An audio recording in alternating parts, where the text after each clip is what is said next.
Asa na music? Asa na? Batch number 10.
Good morning po sa inyong lahat. Dito mga tita, welcome to the Our Father Men's Encounter Community. Alam niyo po, napakapala. Because kayo po ay nakapag-attend, nakapag-join ng klase. Alam niyo, it's God who calls for you. Hindi po yung sino-sino lang. The fact that you were here today, hindi sabihin ko naman kayo po ay tinawag ng Panginoon. Through other people or personally, the Lord invited you. Kasi nowadays, by the way, i-introduce ko namin ang sa si Tito Jong, Tita Alma Onya. Kami po ang inyong pastor ng every community sa parish. Ibig sabihin, we are the head of one of the ministries. Bawa, the Rex, my head, the ministers, the altars, etc. That is one of the group. Isa sa mga ministries ko yun. Kami po ang inyong pagsulat. Class number 16. February 23, 2005. Paradise Resort, maluwas po na lang. Doon po kami Yan po yung venue na yun at that time. Okay. So, 20 years na po kami sa gawain ito. We started as members in 2005. Tapos po, naging pastoral head po kami. Naging pastoral head starting the year 2013. So, gano'n po. Medyo matagal-tagal natin po kaming pastoral head. Sana po, kayo naman. Masasabi ko lang po, napakaganda po ang naging member ng NE. Kasi po,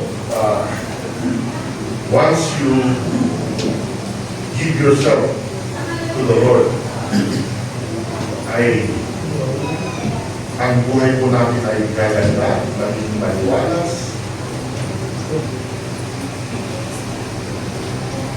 Senso po kayo. That's a guarantee. Based sa experience ng bawat membro at saka marami pa pong iba. Marami pong yumaman dito sa NE. Kaya sabi nga kay Enrile, gusto o happy ka, mag-NE ka. Okay? Meron din pong mga dito kita natin na walang anak noon. Nung nag-NE po sila po yung nag-iway po ng biyayaan. So may mga ganong instances, ilang po yayaman. Hindi lang po gaganda ang buhay, magkakaroon po na lang. Yun po yung garantiya na inibigay ng Panginoon once na mag-serve ka sa Panginoon. Ganun lang po. Ito lang po ang paulit-ulit kong sinasabi every time na mag-abot po ako sa mga bagong graduates. The secret or the napakasimple lang po ang formula to have a happy marriage life. Ito po yun. Make enough triangle to the Lord. Always put the Lord into the center of your marriage life and everything will be okay. Your marriage life will go on smoothly. Yun lang po, gano'n lang po ang simple formula. Ilagay ang Panginoon sa gitna ng iyong marriage life. So, kalang triangle mo siya. Magiging okay ito ang iyong relasyon. Kaya po, ang may purpose ka. That is my assurance to all of you.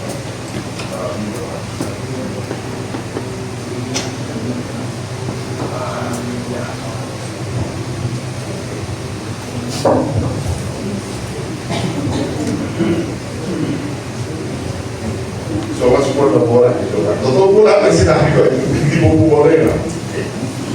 Bibigay ko po sa inyo ang brief history ng Taong Parish NE Community. Ang NE Community was conceived by Reverend Father Ramon Iloriaga as a starting point for the active involvement of married Catholic couples in serving the Lord. Nagsimula dito in April 1995. Ang unang NE class consists of 20 graduates and jointly sponsored by Iwanihang Cristiano and the Espiritu Santo Prayer Group under the Pag-ibig sa Diyos Catholic Community. Ang unang klase ay 2 araw ng Saturday at Sunday, gaya na yung nagsisimula ng Friday on leave out leave.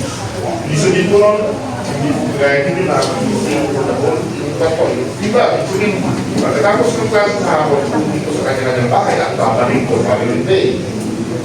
So, ganun rin muna. Ngayon, the present meeting format starts on Friday evening and ends up on Sunday. Nag-start po yan ng class number 3. At kakatuloy-tuloy na po hanggang ngayon. So, yun. Overall, the NE community has sponsored 489 couple graduates from 49 NE weekend seminars. So, that's being held. So, ibig sabihin po, 489 couples na po tayong lahat. Mula ng class 1 hanggang class 49, plus ngayon, plus 21 sa class 50. So, ano na, 500 plus. These graduates are eventually integrated in these Paris activities which became active participants in different ministries. Halimbawa, yung mga minister, etc. Mayroon po tayong prayer meeting every 7:30 p.m. ng Sabado. Lahat po, every Saturday po yun, we have our every prayer meeting po.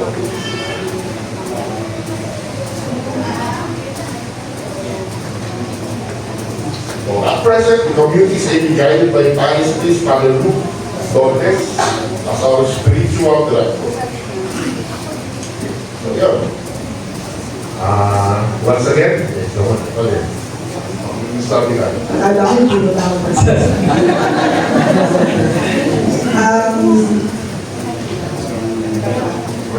Good morning. Good morning mga tito. Good morning mga tita.